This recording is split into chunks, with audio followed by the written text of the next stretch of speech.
Abramos nuestras Biblias en esta noche en Primera de Pedro capítulo 4, conforme continuamos en nuestro estudio de Primera de Pedro. Han pasado varias semanas desde que tuvimos la oportunidad, debido a todas las actividades de vacaciones, y después con nuestra conferencia de misioneros que está por venir en 2 semanas más antes de que podamos regresar. Pero queremos regresar aquí en Primera de Pedro capítulo 4, en la siguiente sección, versículos 12 al 19.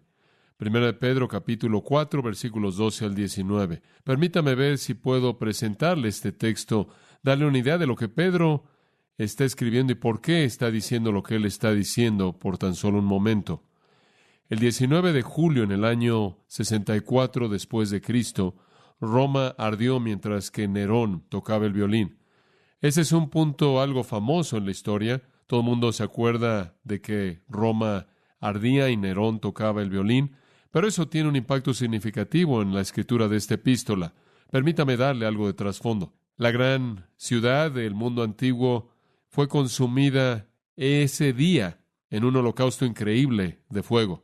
Roma fue una ciudad con calles muy estrechas, fue una ciudad con estructuras de madera elevadas. Construyeron lo que en la actualidad será conocido como edificios de departamentos de madera y estaban muy cercanos entre sí. El fuego se esparció rápidamente y aunque comenzó en ese día y duró 3 días y noches, volvió a brotar una y otra vez, aunque trataron de apagarlo. Los romanos, de hecho, creyeron que Nerón fue responsable por quemar su gran ciudad y sus hogares. ¿Por qué? Porque Nerón tenía esta fijación extraña con la construcción y él quiso construir una nueva ciudad y entonces ellos creyeron que él quemó la antigua.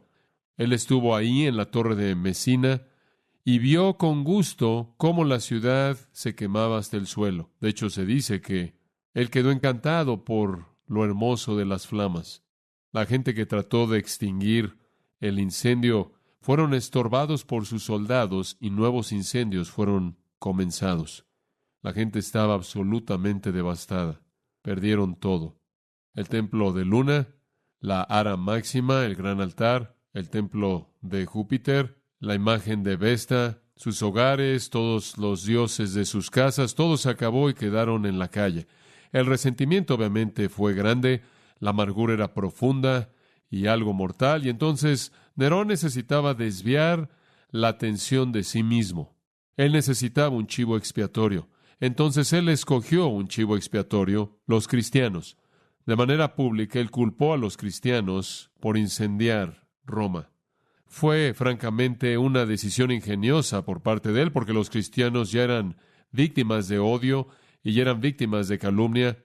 En la mente de la mayoría de la gente estaban relacionados con los judíos que habían estado en la diáspora dispersos, y debido a que había un antisemitismo que estaba creciendo, fue fácil también tener una actitud anticristiana. La mesa del Señor, la cual celebraban los cristianos, estaba cerrada a los paganos y entonces en cierta manera desarrollaron todo tipo de imaginaciones extrañas acerca de lo que pasaba. Oyeron de estos cristianos que estaban comiendo carne y bebiendo sangre y los acusaron de canibalismo. De hecho, comenzaron a decir que comían bebés y gentiles en la mesa del Señor. Ellos también dijeron que los cristianos, con su beso de amor o su ósculo santo, el cual supuestamente era usado en sus agapes, sus festividades de amor, realmente era una demostración de esta lujuria sin refreno y una orgía que se llevaba a cabo en un lugar llamado la Cena del Señor. Los cristianos también no fueron populares porque dividían a familias. Cuando un hombre se convertía en cristiano y su esposa no, había una fractura obvia, y lo mismo era el caso al revés. Los cristianos también solían hablar de un tiempo en el que el mundo sería disuelto en llamas, y entonces sería fácil culparlos por este incendio, pensando que ellos habían tratado de desarrollar un cumplimiento para su propia profecía. Y los historiadores nos dicen que aunque en Roma hubieron algunos jueces que tuvieron la suficiente honestidad y estuvieron preparados para absolver a los cristianos de esta acusación sin base, esos jueces fueron superados e ignorados. Los cristianos fueron incendiarios, los cristianos fueron anarquistas, los cristianos fueron culpables de odio en contra de la sociedad civilizada. Esto realmente comenzó lo que más tarde se desarrolló en una persecución abierta. Si usted avanza más allá de Nerón a Domiciano, Trajano y los otros emperadores romanos, usted encuentra lo que comenzó aquí como un odio inicial de los cristianos que se convirtió en una política fija. Y la pregunta si un hombre era cristiano se convirtió en la parte más esencial de cualquier cargo en contra de él. Como resultado de esta acusación, la persecución comenzó. Tácito, el historiador romano, reportó que Nerón hizo que los cristianos se revolcaran en brea o aceite y después les prendió fuego mientras que estaban vivos y los usó como antorchas vivientes para alumbrar sus fiestas en el jardín. Él se los dio en pieles de animales salvajes a sus perros salvajes para que los despedazaran. Fueron clavados a cruces, etcétera, etcétera. Los cristianos perecieron en un delirio salvaje en ese entonces, e inclusive el linchamiento se convirtió en algo muy común. Dentro de unos pocos años, los cristianos fueron encarcelados, saqueados, quemados, fritos, azotados, apedreados y ahorcados. Algunos fueron lacerados con cuchillos calientes y otros arrojados a los cuernos de bueyes salvajes. El doctor H.B. Workman, en su capítulo César o Cristo, de un volumen muy interesante llamado La persecución en la primera iglesia, escribió esto, y cito: durante 200 años, desde Nerón en adelante, los líderes entre los cristianos eran considerados como anarquistas y ateos y odiados de manera proporcional. Durante 200 años, convertirse en un cristiano significaba la gran renuncia, el unirse a una secta menospreciada y perseguida, el nadar en contra de la corriente del prejuicio popular, el estar bajo la prohibición del imperio, la posibilidad de que en cualquier momento el encarcelamiento y la muerte vendría en sus formas más terribles. Durante 200 años, el que quería seguir a Cristo debía Durante 200 años, el que quería seguir a Cristo debía calcular el costo y estar preparado a pagar él mismo con su libertad y vida. Durante 200 años, la mera profesión de cristianismo en sí misma fue un crimen. Cristiano sum fue casi el único ruego para el cual no había perdón. En sí mismo, lo único que era necesario en la espalda del condenado era un título, porque el nombre mismo en periodos de estrés, los cuales no fueron pocos, significaba sufrir, la camisa ardiente de brea, el león, la pantera, o en el caso de las doncellas, una infamia peor que la muerte. Fin de la cita. Ahora, lo que es interesante en eso, en relación con Primera de Pedro, es que, a partir de lo mejor que podemos evaluar, esta carta probablemente fue escrita apenas después de que todo eso comenzó, en algún tiempo hacia el final de ese mismo año, 64 después de Cristo. Entonces, habría sido escrita en un tiempo cuando los cristianos estaban enfrentando el comienzo de los horrores de una persecución de 200 años. Conforme vemos entonces el versículo 12, quiero llevarlo a este versículo, no nos sorprende entonces leer las palabras de Pedro: amados, no os sorprendáis del fuego de prueba que os ha sobrevenido. Ahora, conforme abordamos este texto, Pedro entonces va a hacer que se concentren al tema recurrente de esta epístola, y esa es la respuesta del cristiano al sufrimiento. La respuesta del cristiano al sufrimiento. Y él les da 4 características clave en una respuesta apropiada. Y si vamos a entenderlas, nos va a ayudar mucho a enfrentar el sufrimiento por causa de la justicia en nuestras propias vidas. Pedro básicamente les presenta 4 cosas que son necesarias si usted va a ser triunfal en una prueba ardiente. Número 1, espérela. Número 2, regocíjese en ella. Número 3, evalúe su causa. Y número 4, encomiéndese a Dios. Espérela, regocíjese en ella, evalúe su causa y encomiéndese a Dios. Ahora, esto en cierta manera resume toda la instrucción en esta epístola hasta aquí, a lo largo del tema del sufrimiento. Mucho ya se ha dicho. Entremos entonces a ese primer punto, lo encontramos en el versículo 12. Amados, no os sorprendáis del fuego de prueba que os ha sobrevenido, como si alguna cosa extraña os aconteciese. El punto aquí es: espere el sufrimiento. Espérelo, que no le sorprenda. No piense que es algo extraño. Espérelo. Pedro, de manera coherente a lo largo de su epístola, ha dicho que la persecución para el cristiano en formas diferentes es inevitable. Es inevitable. De hecho, la sorpresa sería que no viniera. No os sorprendáis, dijo Juan en 1 Juan 3:13, hermanos, si el mundo os aborrece. No les sorprenda. En Juan 15:16, Jesús dijo, si a mí me aborrecieron, a vosotros también os aborrecerán. Pablo, escribiéndole a Timoteo, dijo que todos los que quieran vivir piadosamente padecerán persecución, 2 Timoteo 3:2. Entonces, Pedro realmente está haciendo un eco de la instrucción de los otros que han escrito en el Nuevo Testamento, que no debemos sorprendernos cuando el sufrimiento venga. Vidas piadosas, vividas en un mundo impío, confrontan ese mundo y nos volvemos en una especie de conciencia a la que no se les da la bienvenida que la gente no quiere tener. Y si nombramos el nombre de Cristo con suficiente fuerza, nos volvemos ofensivos. La bondad en sí misma de un cristiano puede ser una ofensa para un mundo impío, y cuando usted le añade a eso la proclamación del nombre de Cristo, nos volvemos ofensivos en particular. Es como si Pedro está diciendo, el sufrimiento es el precio del discipulado. Ciertamente Jesús tuvo eso en mente cuando dijo, ustedes no se van a convertir en cristianos, ¿verdad?, sin calcular el costo.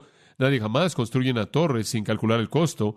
Ningún general va a la guerra sin calcular el costo y evaluar sus tropas y su capacidad de enfrentar al enemigo. Y ustedes ciertamente no van a ser tan necios como para no reconocer que cuando te conviertes en cristiano, tomas una cruz y la cruz habla de dolor y sufrimiento, inclusive muerte. Definitivamente hay un precio que pagar porque si usted nombra el nombre de Cristo, se va a convertir en una conciencia para un mundo malo, el cual no le da la bienvenida a una conciencia así. En los capítulos 1 y la primera parte del capítulo 2, Pedro habló del sufrimiento por nuestra salvación preciada. Después, en la última parte del capítulo 2 hasta la primera parte del capítulo 4, él habló de el sufrimiento en nuestra situación actual. Y él ahora comienza a hablar del sufrimiento hasta nuestra salvación perfecta. Pero la epístola entera es acerca del sufrimiento. A la luz de nuestra salvación preciada, él dijo al principio de la epístola, el sufrimiento no es nada. A la luz de nuestra situación actual o presente, el sufrimiento es muy importante porque la manera en la que respondemos o reaccionamos al mismo determina cuán eficaz es nuestro testimonio evangelístico y, a la luz de la segunda venida personal de Cristo y nuestra salvación definitiva, ni siquiera es digno compararse, dijo Pablo, con la gloria que será revelada en nosotros. Entonces, ya estamos entendiendo a este punto de la epístola que Pedro está preocupado porque veamos el sufrimiento con una perspectiva correcta. Ahora es inevitable que un cristiano fiel sufrirá algo de persecución y de eso está hablando. Él está hablando de sufrir por causa de la justicia o sufrir porque usted es un cristiano, sufrir porque usted proclama el nombre de Cristo. Cuando entramos inicialmente a Primera de Pedro, le di una pequeña lista y quizás ya es momento, después de muchos meses después, de recordarle la lista. Una lista del tipo de sufrimiento que los cristianos soportan. Esto es tomado del Nuevo Testamento. Mateo 5:10 dice que soportaremos persecución por justicia. Mateo 5:11 y 12 dice que soportaremos calumnias. 1 Pedro 4:4 dice que hablarán mal de nosotros. Mateo 10 dice que soportaremos acusaciones falsas. Mateo 10:17 azotes por Cristo. Mateo 10:14 rechazo por parte de los hombres. Juan 15:18 al 21 odio por parte del mundo. Mateo 10:21 al 36 odio por parte de nuestros propios parientes. Hechos 7:58 dice que algunos de nosotros soportaremos el martirio. Santiago 1 dice que soportaremos tentación. Hechos 5:41 soportaremos la vergüenza que venga contra nosotros por causa de Cristo. Hechos 14:22 soportaremos tribulaciones y problemas de todo tipo. Hechos 4, Hechos 5, Hechos 12 nos recuerda que muchos cristianos van a ser encarcelados. Algunos, según Hechos 14:19, tengan que soportar el ser apedreados. 2 Corintios 11, 24 y 25 nos recuerda que algunos cristianos han soportado golpes. 1 Corintios 4:9 dice que seremos hechos un espectáculo a los hombres. 1 Corintios 4 dice que seremos malentendidos, seremos difamados y seremos menospreciados. 2 Corintios 6, 8 al 10 dice que soportaremos problemas, aflicciones, tribulación, tumultos, trabajos, desvelos, ayunos y malos reportes. Ahora esa es una pequeña lista del tipo de cosas que un cristiano soporta en una cultura que no es cristiana. Son el sufrimiento que enfrenta el creyente en un mundo caído. Entonces, debemos esperarlo. Ahora regresemos a nuestro texto. Comienza diciendo amados, literalmente amados, y él está siendo muy pastoral aquí, pero él también está presentando una nueva sección. La segunda sección en la epístola comenzó en el capítulo 2, versículo 11, con la palabra amados, y ahora la tercera sección y la última comienza en el capítulo 4, versículo 12, con la misma palabra amados. Presenta la sección final, pero es una palabra pastoral, es una palabra de ternura, es una palabra de compasión, es una palabra de afecto, es una palabra de preocupación. Usted recordará allá atrás en el capítulo 1, versículo 22, que Pedro habló de un amor sincero de los hermanos. Después, en el capítulo 4, versículo 8, él habló del hecho de que debemos mantener un amor ferviente unos por otros, porque el amor cubrirá multitud de pecados. Bueno, él aquí está mostrando esa compasión, ese amor ferviente, ese amor intenso, conforme él habla de estos creyentes en este término de gracia. Es un recordatorio de que son amados por Pedro y más que eso, que son amados por Dios. Eso, mis queridos amigos, es una dulce almohada en la cual usted puede acostar su alma cansada en medio de la persecución. Todavía usted es el amado de Dios, todavía usted es el amado de un hermano cristiano. Supongo que será una tentación en medio del sufrimiento, en medio de la tentación, y quién sabe lo que estaban sufriendo algunos de los cristianos a quien Pedro estaba escribiéndole bajo el reinado terrible de terror de Nerón. Será muy fácil en ese tipo de situación cuestionar el amor de Dios, ¿no es cierto? ¿Realmente me amas? ¿Realmente te preocupa? Si es así, ¿por qué está pasando esto? Digo, usted en cierta manera estaría decepcionado si usted hubiera aceptado el Evangelio de la prosperidad, ¿no es cierto? Usted estaría preguntándose si lo que se le dijo a usted de hecho fue verdad. Si alguien vino a usted y le dijo, Jesús quiere hacerte saludable, rico y próspero, y poco después que usted le entregó su vida a Jesucristo, están usando a sus hijos como antorchas en la fiesta de su jardín. Y usted podría estar diciendo, espera un momento, Dios, esto no me parece que viene de un amor, de un Dios amoroso. Las circunstancias podrían parecer que usted no es amado. En medio de la persecución como esa, el enemigo podría tentarlo como la esposa de Job, maldice a Dios y muérete, no es suficiente. Y entonces Pedro nos da este recordatorio hermoso, amados. Todavía son amados por Dios, todavía son los amados del apóstol. Amados, no se sorprendan. No les sorprenda que están siendo perseguidos, no les sorprenda que la vida es difícil, no les sorprenda cuando alguien responde con hostilidad a su testimonio, no les sorprende cuando no pueden ser promovidos en el trabajo como quisieran, cuando sus colegas ahí, colaboradores en el trabajo, son hostiles hacia ustedes, cuando son objeto de burla, cuando usted no recibe lo que merece. No le sorprenda cuando sus vecinos parecen tener cierta hostilidad contra usted por una razón que usted no puede entender. No le sorprenda. Los cristianos deben entender fácilmente que el sufrimiento va junto con la fe cristiana. No es algo raro, no es extraño. Es parte del cristianismo. El cristianismo nunca promete defensa del sufrimiento. Promete, ¿está listo para escuchar esto? Sufrimiento, sufrimiento. ¿Qué tipo de presentación del Evangelio sería si en lugar de decir Jesús quiere que usted sea feliz y esté gozoso y tenga paz y resuelva todos sus problemas y lo haga usted próspero y rico y saludable y todo eso, si le decimos a alguien, usted sabe, estás en una necesidad desesperada de Jesucristo para que Él te salve porque vas camino al infierno eterno y tienes esta opción? Puedes sufrir para siempre en el infierno, puedes convertirte en un cristiano y sufrir aquí por un tiempo, porque ese es el meollo. A nivel personal, esa no es una decisión difícil para mí. Prefiero sufrir un poco aquí que sufrir un infierno eterno. Pero los hombres parecen querer vivir bajo la ilusión de que si usted profesa a Cristo y si usted nombra a Cristo y si usted, entre comillas, sirve a la iglesia, Dios eliminará toda la dificultad de usted, toda su adversidad, todo su dolor, toda su persecución. Eso no es verdad. Eso no es verdad. De hecho, creo que entre más eficaz es usted para Dios y más fiel es usted a la verdad divina, más estimula usted la enemistad.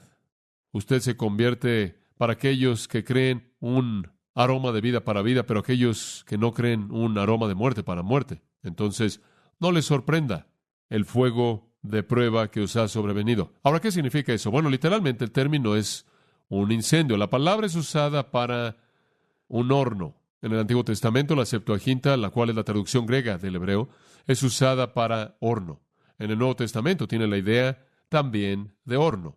En el Antiguo Testamento fue usada de un horno que derretía el metal para ser purgado de elementos ajenos a él. Entonces, él está diciendo, no le sorprenda cuando Dios lo coloca a usted en el horno para derretirlo. Salmo 66:10, por ejemplo, dice, tú, oh Dios, nos has probado, tú nos has derretido como la plata es derretida. Dios, tú lo hiciste. Es aquí entonces un símbolo de aflicción, un símbolo de persecución, un símbolo de rechazo que Dios diseña para que sea un proceso de purga, de purificación. Allá atrás en 1 Pedro, observe el versículo 6 y 7 del capítulo 1 por un momento, porque aquí está el mismo concepto. Versículo 6 dice, en lo cual vosotros os alegráis. Esto es en la salvación eterna que está por venir. En lo cual vosotros os alegráis, aunque ahora, por un poco de tiempo, si es necesario, tengáis que ser afligidos en diversas pruebas. Eso, o para que, sometida a prueba vuestra fe, mucho más preciosa que el oro, el cual, aunque perecedero, se prueba con fuego, se hallada en alabanza, gloria y honra cuando sea manifestado Jesucristo. Y entonces él dice, miren, ¿están dispuestos a soportar algunas pruebas de fuego aquí? Porque saben que probará la legitimidad de su fe, la cual será recompensada en la aparición de Jesucristo. Entonces, el fuego de prueba aquí no es nada más cualquier problema. Está hablando de persecución por su fe, persecución por causa de la justicia, persecución debido a la identificación con Jesucristo. Pero Dios permite que venga. Versículo 12, que os ha sobrevenido, ¿para qué?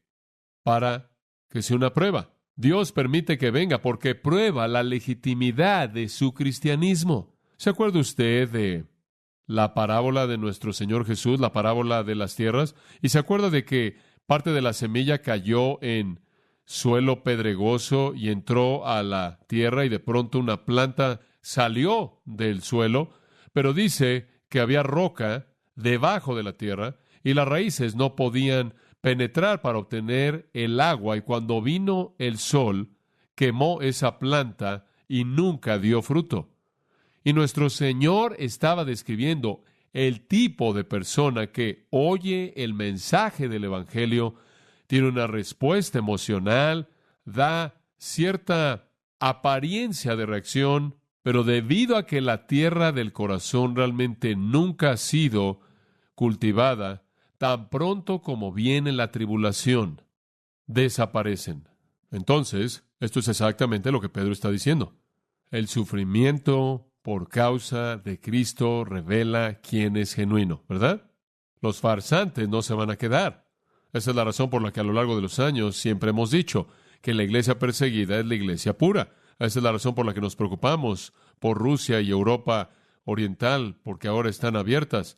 Tan pronto como se abran y no hay costo para el cristianismo, entonces usted no sabe quién es real, ¿verdad? Así como en Estados Unidos de Norteamérica. Un pastor ruso me dijo eso aquí un domingo por la noche, no hace mucho tiempo atrás. Yo le dije, debe ser difícil en Rusia pastorear a la iglesia. Él dijo, no, debe ser difícil en Estados Unidos. En Rusia sabemos quiénes son los cristianos verdaderos. Entonces viene para probarlo usted. Es una característica esencial de la obra de Dios en usted para probarlo, para purgarlo, para limpiarlo. Entonces, él dice, espérenlo y no lo traten como si algo extraño les estuviera pasando. Ese verbo, os ha sobrevenido, es un verbo interesante, es un vaino, significa resulta que cayó. No piense que cuando usted está siendo perseguido es algo que sucedió al azar. No, Dios lo permitió y lo diseñó para la prueba de usted, para que usted sea purgado, para que sea purificado, sea limpiado. Primero, prueba si usted es real y después limpia la escoria de la vida de usted. La persecución, la aflicción, el sufrimiento no son accidentales, ni interfieren con el plan de Dios. Están ahí en el plan de Dios, deben ser comunes para todos los cristianos, son comunes para todos los cristianos fieles. Entonces, lo primero para enfrentar el sufrimiento es esperarlo. Espérelo. Quiero decirle que eso ayuda mucho, yo lo espero. Enfrento yo mucho resentimiento, enfrento mucho rechazo, mucha hostilidad. no ayuda que esté siendo transmitido por todo Estados Unidos todo el tiempo. Entonces, enfrentamos mucha reacción, espero eso, y mi expectativa me hace que en cierta manera encuentre una zona de consuelo. Cuando alguien viene y dice, ¿sabes lo que dijeron de ti, tal y tal? No, pero lo espero. Dime qué es. Nunca me sorprende. Y si usted puede esperarlo, usted puede suavizar su impacto inicial. Es parte del diseño de Dios. Es la manera en la que Él prueba la legitimidad de su fe y es la manera en la que Él limpia su vida. Quita todo el orgullo y toda la especie de ilusión de control personal, la ilusión de que usted puede controlar su mundo y todas sus respuestas. Lo humilla a usted y lo hace depender de manera total de Él. Y ese es un proceso bueno. Lo segundo que Pedro quiere decirnos es regocijarnos en esto, regocijarnos en ella. No solo debemos esperarlo, sino que cuando viene debemos regocijarnos en Él. Observe el versículo 13 y 14. Sino gozaos por cuanto sois participantes de los padecimientos de Cristo, para que también en la revelación de su gloria os gocéis con gran alegría. Si sois vituperados por el nombre de Cristo, sois bienaventurados, porque el glorioso Espíritu de Dios reposa sobre vosotros. Ahora, simplemente tome esa pequeña frase en el versículo 13, gozaos, tiempo presente. Continúen regocijándose, gozándose. Esta es la actitud correcta en medio de la persecución, esta es la actitud correcta en medio de la aflicción, el rechazo, cualquier cosa que el mundo traiga en contra de usted por causa de la justicia y por causa del nombre de Jesucristo. Cualquiera de esas cosas que vienen en contra de usted debe ser causa de regocijo. ¿Se acuerda usted de las palabras de nuestro Señor? Escuche esto, Mateo 5, 10 al 12. Bienaventurados los que son perseguidos por causa de la justicia, porque de ellos es el reino de los cielos. Si usted es perseguido por la justicia, es evidencia de que usted pertenece al reino de los cielos. Bienaventurados sois cuando los hombres os insulten y os persigan y digan toda clase de mal contra vosotros mintiendo por causa de mí. Gozaos y alegraos. Esa es una extraña, ¿no es cierto? Gozaos y alegraos, porque vuestro galardón en los cielos es grande. Y así persiguieron a los profetas que fueron antes de vosotros. Ustedes están en buena compañía. Entonces, regocíjese en ello. Siga regocijándose. Y dice usted, bueno, ¿cuál es la motivación para eso? Bueno, hay una motivación futura y hay una motivación presente. Observe el texto. Observe la motivación futura. Síganse gozando. Versículo 13. Por cuanto sois participantes de los padecimientos de Cristo, para que también en la revelación de su gloria os gocéis con gran alegría. ¿Escuchó eso? Al grado en el que usted comparte su sufrimiento, usted compartirá su gloria. Entonces, si usted continúa regocijándose ahora, usted realmente se regocijará en ese entonces. Ahora, hablemos simplemente de eso. Esa frase que comienza en el versículo 13, sino gozaos por cuanto sois participantes de los padecimientos de Cristo, debe ser entendida. ¿Qué significa? Bueno, simplemente significa, ahora escuche, es un pensamiento muy simple. Ustedes comparten los sufrimientos de Cristo de esta manera. Jesucristo sufrió en manos de los hombres porque Él hizo lo que fue correcto. ¿No es eso verdad? Él no hizo lo que estuvo mal. Él estuvo sin pecado. Jesucristo sufrió porque Él hizo lo que fue correcto. Jesucristo sufrió porque Él habló la verdad. No es que compartimos en los sufrimientos redentores de Cristo. No es que compartimos en los sufrimientos expiatorios de Cristo. Eso no es lo que Pedro está diciendo. Él está diciendo, ustedes comparten el mismo tipo de sufrimiento que Jesús soportó. Sufrimiento por hacer lo que es correcto. Sufrimiento por decir lo que es correcto. Sufrimiento por predicar el mensaje correcto. Ustedes comparten ese tipo de sufrimiento. Sufrimiento por causa de la justicia. Entonces, no queden perplejos, no se desanimen y no pierdan el ánimo, porque están teniendo un privilegio. El privilegio de compartir en el mismo tipo de sufrimientos que Jesús experimentó. Hombre, qué privilegio. Ahora, Pedro ha tenido mucho que decir acerca de los sufrimientos de Cristo. Recordará usted capítulo 1 en el versículo 11, cuando él habló del sufrimiento de Cristo, capítulo 2 y versículo 21, cuando él habló otra vez del sufrimiento de Cristo, capítulo 3, versículo 18, otra vez el sufrimiento de Cristo, capítulo 4, versículo 1, Cristo sufriendo en la carne, Este es un tema primordial para Pedro y hemos estudiado eso en gran profundidad. Y lo que él tiene en mente es el sufrimiento terrenal que Cristo soportó en manos de pecadores que lo persiguieron. El sufrimiento terrenal que Cristo soportó en manos de los pecadores que lo persiguieron. Entonces, cuando usted sufre como cristiano, usted está compartiendo ese mismo tipo de sufrimiento cuando usted sufre en manos de pecadores hostiles que lo rechazan, que se burlan de usted, que no son amables. Y usted debe regocijarse. ¡Qué privilegio! Pablo ciertamente entendió eso, ¿no es cierto? ¿Se acuerda usted de lo que él dice al final de Gálatas capítulo 6? Él da un testimonio ahí que es maravilloso. Él dice en el versículo 17, a partir de ahora, nadie me cause problema, porque llevo en mi cuerpo las marcas de Jesús. ¿Qué quieres decir, Pablo? Él quiere decir que las cicatrices que he recibido cuando la gente me azotó y cuando me golpearon con varas, todas las cicatrices que he recibido en mi vida son las marcas de Jesucristo. ¿Por qué? Porque las recibí todas debido a Él. El mundo no pudo llegar a Él. Lo odiaron a Él. No pudieron golpearlo a Él y por eso me golpearon a mí.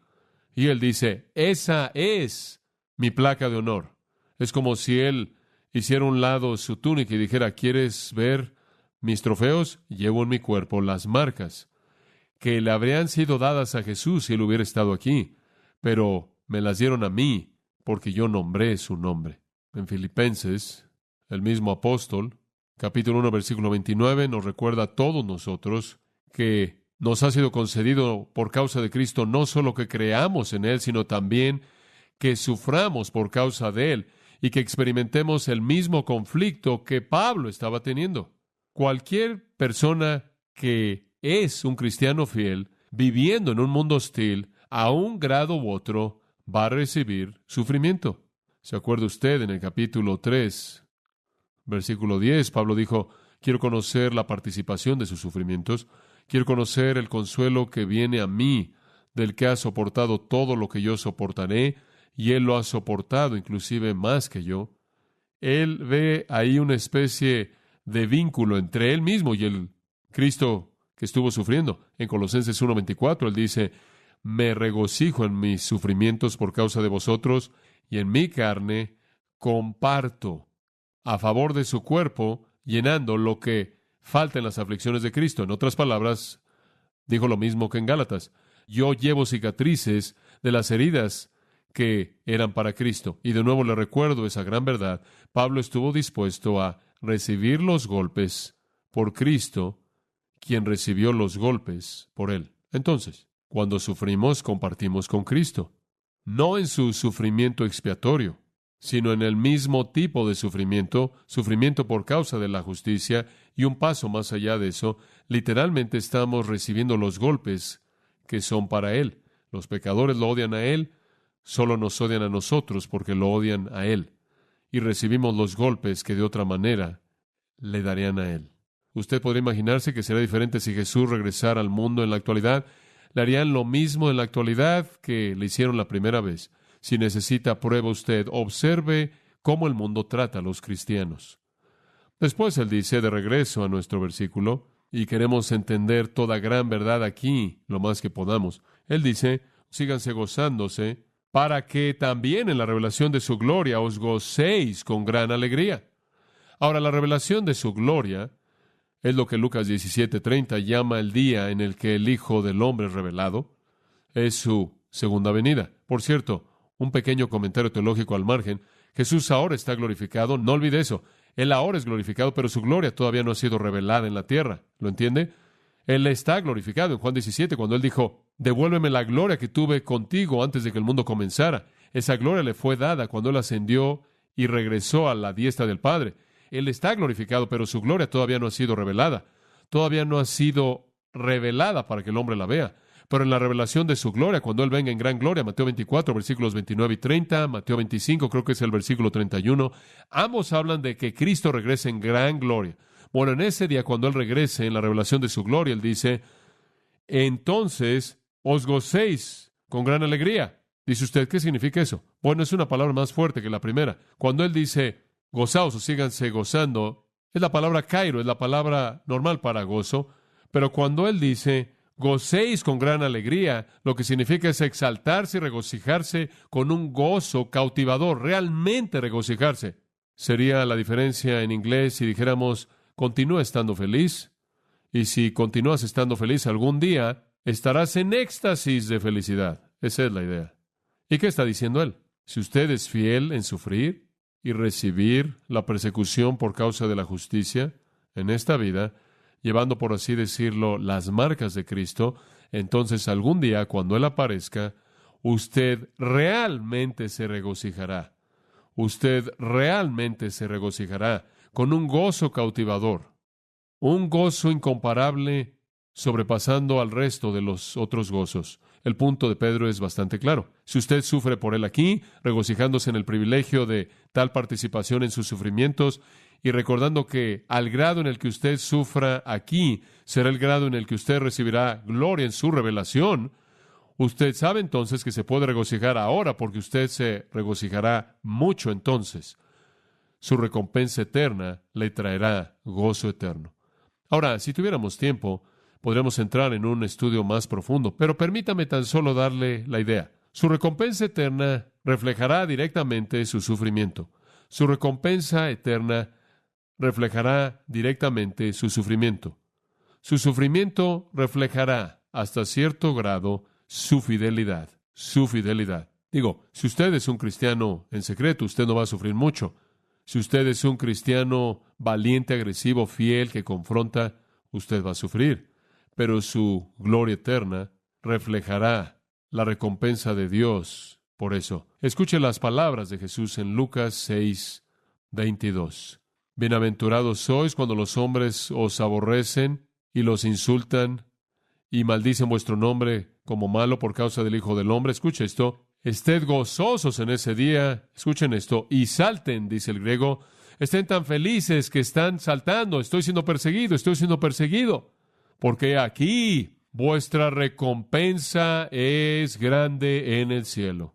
¿Se acuerda usted cuando Jacobo y Juan con su madre vinieron a Jesús y dijeron, queremos sentarnos a tu mano derecha y a tu izquierda en el reino? Jesús dijo, no me corresponde a mí dar eso. No me corresponde a mí dar eso, sino al Padre. Y después él dijo esto, ¿podéis beber de la copa que estoy por beber? ¿Qué quiso decir con eso? Él quiso decir que la gloria está relacionada ¿con qué? Con el sufrimiento. Fue la copa del sufrimiento. Él, de hecho, estaba diciendo, si esperan ser glorificados en el reino que está por venir, más vale que estén listos para soportar sufrimiento aquí y ahora. La gloria eterna será proporcional al sufrimiento temporal. Y entonces nos regocijamos, ¿no es cierto? Debido a la realidad futura de que conforme sufrimos, al identificarnos con el Señor Jesucristo, sufriendo en manos de pecadores por causa de la justicia, en un sentido estamos ganando una recompensa eterna que nos llevará a un gozo eterno. Eso es lo que causó que Pablo dijera en Romanos 8:17, que sufrimos con Él para que seamos glorificados con Él, y que los sufrimientos del tiempo presente no son dignos de compararse con la gloria que será revelada en nosotros. Si usted está pensando correctamente, usted va a vivir su vida cristiana de esta manera. Usted va a vivir una vida cristiana agresiva, usted va a vivir una vida cristiana amorosa y valiente, usted va a vivir una vida cristiana que confronta, usted va a hacer una conciencia en el mundo, usted va a proclamar el nombre de Jesucristo con valentía, porque usted sabe que si lo persiguen a usted, y si lo aíslan, y si lo atacan, y si lo rechazan, y si se burlan de usted, usted simplemente está siendo perseguido por causa de la justicia, lo cual es lo que vino a Jesús y entonces se identifica con Él. Además, usted está ganando para usted mismo un peso eterno de gloria y entonces usted puede saltar de gozo en medio de esto porque usted puede esperar ese gozo eterno que vendrá a usted por la gracia de Dios. ¡Qué promesa tan tremenda! Entonces, regocíjese debido a la realidad futura de la gloria eterna. Pero también hay una razón presente para regocijarse. Observe el versículo 14. Esta es una razón presente para regocijarse. Si sois vituperados por el nombre de Cristo, sois bienaventurados. Ahora espera un momento. ¿Qué quiere decir él con si sois vituperados por el nombre de Cristo? Bueno, ser vituperado significa básicamente ser insultado. Es una palabra usada en la Septuaginta de nuevo para hablar de insulto, menosprecio, el cual era dirigido a Dios, dirigido a aquellos que eran de Dios por los impíos del mundo, y también es usada en el Nuevo Testamento para hablar de indignidades y maltratos en contra de Cristo, las cosas que Él soportó en manos de pecadores. Entonces, si usted es maltratado, si usted es menospreciado, si usted es insultado, si usted enfrenta indignidades, si usted es tratado de manera injusta, no amable, no amorosa, bueno, regocíjese, regocíjese. Si es por el nombre de Cristo, mantenga eso en mente. Si es tan amable, eso debe ser subrayado. Si es por el nombre de Cristo. Ahora, ¿qué queremos decir por el nombre de Cristo? Bueno, simplemente significa por ser un representante de todo lo que Él es. Su nombre resume todo lo que Él es. Pero hay algo más aquí. El nombre de Cristo se refiere al hecho de que los cristianos siempre estaban proclamando su nombre. Muy bien. Implica una proclamación pública del nombre de Cristo como la causa de la hostilidad. No es nada más que ellos llevaron el nombre de Cristo en sus corazones y mentes. Fue que ellos proclamaron el nombre de Cristo. Usted casi podría añadir a este versículo estas palabras: si son vituperados por la proclamación del nombre de Cristo. Esa es la idea. El nombre, inclusive el término nombre, como un término en sí mismo, se convirtió en un sinónimo del cristianismo. Los paganos decían, bueno, siempre están hablando de ese nombre, el nombre. Siempre están predicando el nombre. Y si usted hubiera estado predicando el nombre y si hubiera estado identificando con el nombre y fuera expresivo acerca del nombre, entonces sería vituperado e insultado y menospreciado. En Hechos 5:41 dice que los cristianos salieron de la presencia del concilio, del Sanedrín, regocijándose porque ellos habían sido tenidos dignos de sufrir vergüenza por el nombre. Ellos estaban sufriendo vergüenza por el nombre. Usted ni siquiera tenía que decir qué nombre era. Todo el mundo sabía qué nombre era. Fue casi como si no quisieran decirlo. Y después Pedro, recordará usted, les dijo, miren, no hay otro nombre bajo el cielo dado a los hombres por el que podamos ser salvos. Bueno, esa es la razón por la que predicamos el nombre. Cuando el apóstol Pablo estuvo en el camino a Damasco y fue confrontado por Dios, el Señor dijo, Él es instrumento escogido mío para llevar mi nombre ante los gentiles. Él llevará mi nombre y lo proclamará a los gentiles y le mostrará cuánto Él debe sufrir por causa de mi nombre. En Hechos capítulo 15 y versículo 26 dice, hombres arriesgaron sus vidas por el nombre. Arriesgaron sus vidas por el nombre. Entonces, dice Pedro, miren, si son insultados porque proclaman el nombre de Cristo, ustedes son bienaventurados. Sois bienaventurados. ¿Qué quieres decir con que somos bienaventurados? ¿Qué significa eso? ¿Es ese un sentimiento? No. ¿No es algún sentimiento subjetivo? Usted podría traducirlo de esta manera. Ustedes son beneficiados. Sois beneficiados. ¿Por qué? Bueno, en primer lugar, ya aprendimos porque están adquiriendo un peso eterno de gloria y tienen el privilegio de la identificación con el sufrimiento de Cristo, pero Él da otra razón. Observa el versículo 14, me encanta esto.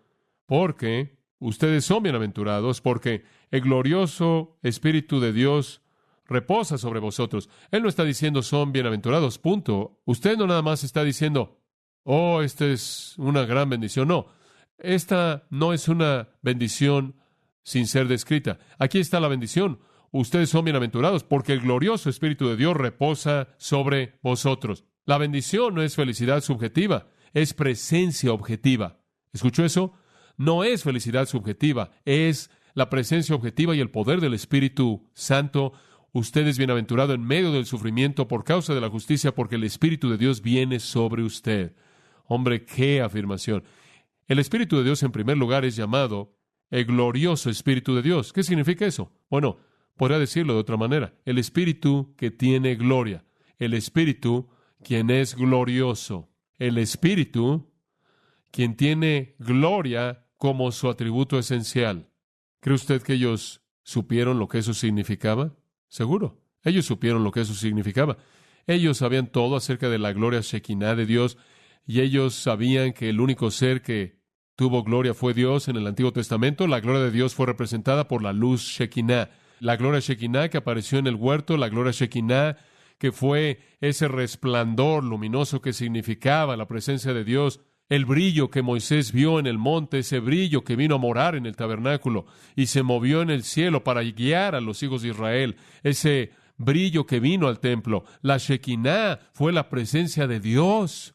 Y cuando Pedro dice, ustedes están sufriendo y tienen el espíritu de gloria, él quiere decir que tienen la presencia de Dios. Y él lo dice, el glorioso espíritu de Dios reposa sobre vosotros. Ustedes se convierten como Moisés, cuyo rostro estaba resplandeciendo con la gloria de Dios. Ustedes se convierten como el tabernáculo, el cual estaba tan lleno de la gloria de Dios que nadie ni siquiera podía entrar ahí. Ustedes se convierten como el templo cuando la gloria de Dios ocupaba todavía el lugar santísimo. La presencia de Dios. Esta es una gran afirmación. Lo que dice es que cuando usted sufre, la presencia de Dios reposa sobre usted. Y la presencia de Dios viene en la forma de su Espíritu. El Espíritu quien es gloria en su atributo esencial, inclusive el Espíritu quien es Dios. Hombre, qué verdad tan tremenda, tremenda. El Espíritu de gloria, sí, el Espíritu de Dios.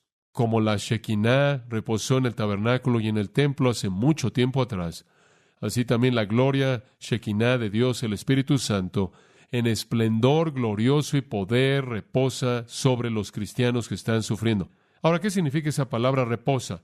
¿De qué está hablando? Bueno, simplemente refrescar al encargarse de la situación en lugar de que usted se encargue de ella.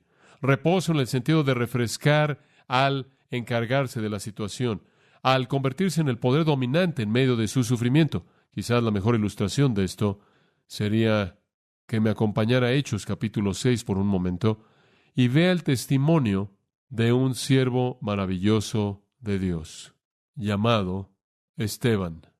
Versículo 8 del capítulo 6 dice que él estaba lleno de gracia y poder, y él estaba haciendo grandes maravillas y señales entre el pueblo. Obviamente, él tenía el poder del Espíritu de Dios.